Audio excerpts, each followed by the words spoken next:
भीमा कोरेगाव प्रकरणामध्ये उद्धव ठाकरेंना कारणे दाखवा नोटीस। चौकशी आयोगाने उद्धव ठाकरेंना नोटीस बजावली। प्रकरणाशी संबंधित कागदपत्र सादर करण्याबाबत दाखल अर्जावर प्रतिसाद न दिल्यानं नोटीस। राज्यामध्ये सुरू होणार नमो पर्यटन माहिती केंद्र। प्रतापगड, शिवनेरी, साल्हेर, रायगड या किल्ल्यावर पर्यटन माहिती केंद्र सुरू करण्यासाठी 50 कोटींची तरतूद।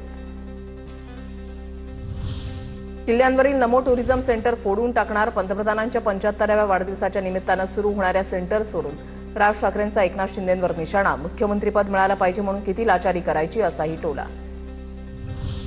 राज ठाकरे एंटरटेनर, त्यांच्या गर्दीचं परिवर्तन मतामध्ये होत नाही। कन्फ्यूज लीडर असं म्हणत मनसेच्या मेळाव्यानंतर भाजपच्या अमित साटम यांची टीका। आगामी निवडणुकीमध्ये कसं लढायचा हा निर्णय जिल्हा पातळीवर घेणार। काँग्रेस प्रदेशाध्यक्ष हर्षवर्धन सपकाळ यांची माहिती। शक्य असेल तिथे युती, अन्यथा स्वबळावर लढणार, सपकाळांचं स्पष्टीकरण। उद्धव ठाकरे यांच्या ताफ्यामध्ये खासगी वाहनांना सायरन। पोलिसांकडून वाहनांची चौकशी। दंडात्मक कारवाई न करता पोलिसांनी वाहनांचा सायरन काढण्यास सांगितलं। नवी मुंबईमध्ये मनसे आणि ठाकरेंच्या शिवसेनेकडून संयुक्त जनजागृती मोहीम। उद्याच्या मोर्चामध्ये मतदारांनी जास्तीत जास्त संख्येनं सहभागी होण्याचं आवाहन। एकच ब्रँड, ठाकरे ब्रँड अशी घोषणाबाजी। तटकरेंनी विधानसभेमध्ये आम्हाला पाडण्याचा प्रयत्न केला। दादागिरीला घाबरत नाही। दादागिरी आमच्या अंगामध्ये। रोह्यातील पक्षप्रवेश समारंभामध्ये आमदार दळवींचा तटकरेंवर निशाणा।